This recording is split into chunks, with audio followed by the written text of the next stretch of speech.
this practice here should be, it can be, it should be, and it will be. Trust me, once you learn it and keep doing it, you will use this in stressful situations so that you can ground yourself. Like sometimes when you just sit there and breathe and close your eyes, you feel a weight lift off of your shoulder.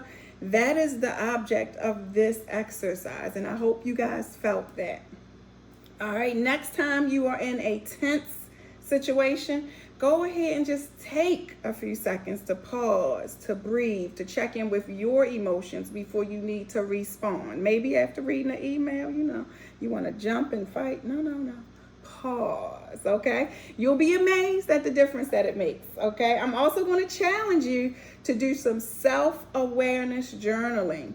Keep track of when you're using the pause, how you used it, how it's working for you, how did you feel before, and how did the pause affect the outcome. If you do that for about a week, you'll have some information that you need so that you can increase your emotional intelligence as well.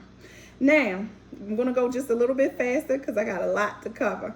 Let's take a look at a few times where active listening plays a role in de-escalation. I think de-escalation was one of my main roles. They could have called me a de-escalator instead of a branch manager. I really, truly believe I was put in an office to de-escalate, all right?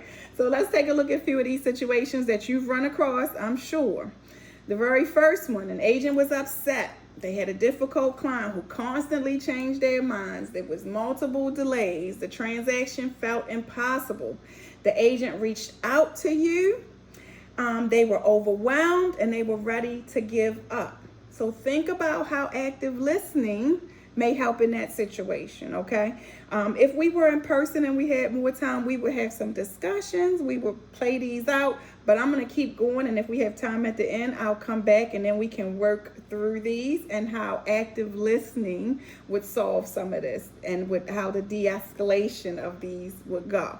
But I want to talk about the situation so that you're familiar with or so that you can see that, so that you know that your leader, Jennifer, empathizes with you when you come into these situations. All right.